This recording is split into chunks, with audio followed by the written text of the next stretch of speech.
একদিন ইমাম আহমদ ইবনে হাম্বল রাহিমাহুল্লাহ একটি মসজিদে এশারা নামাজের পরে মুসাফির হয়ে অবস্থান করলেন। কিন্তু মসজিদের দায়িত্বপ্রাপ্ত ব্যক্তি ওনাকে চিনতে না পেরে মসজিদ থেকে বের হয়ে যেতে বললেন।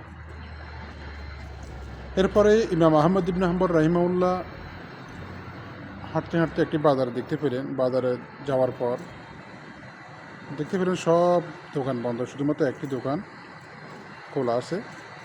তিনি ওই দোকানের সামনে গেলেন এবং দোকানদারকে জিজ্ঞাসা করলেন, আমি কি আপনার এখানে কিছুক্ষণ বসতে পারি, আগুন পোড়াতে পারি? তখন দোকানদার বললেন, হালান সালান, সমস্যা না, আপনি বসতে পারেন। তখন ইমাম আহমদ ইবনে হাম্বল রাহিমাহুল্লাহ ওই রুটির দোকানে বসলেন।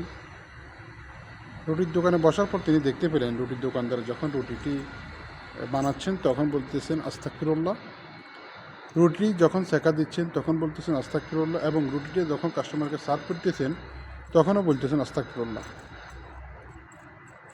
এই দেখে ইমাম আহমদ ইবনে হাম্বল রাহিমাহুল্লাহ ওই রুটি দোকানদারকে জিজ্ঞেস করলেন, আপনি সবসময় আস্তাগফিরুল্লাহ বলেন কেন? তখন রুটি দোকানদার বললেন, এই আস্তাগফিরুল্লাহর বদলতে আল্লাহ তাআলা আমার সমস্ত দোয়া কবুল করেছেন, শুধুমাত্র একটি দোয়া ছাড়া।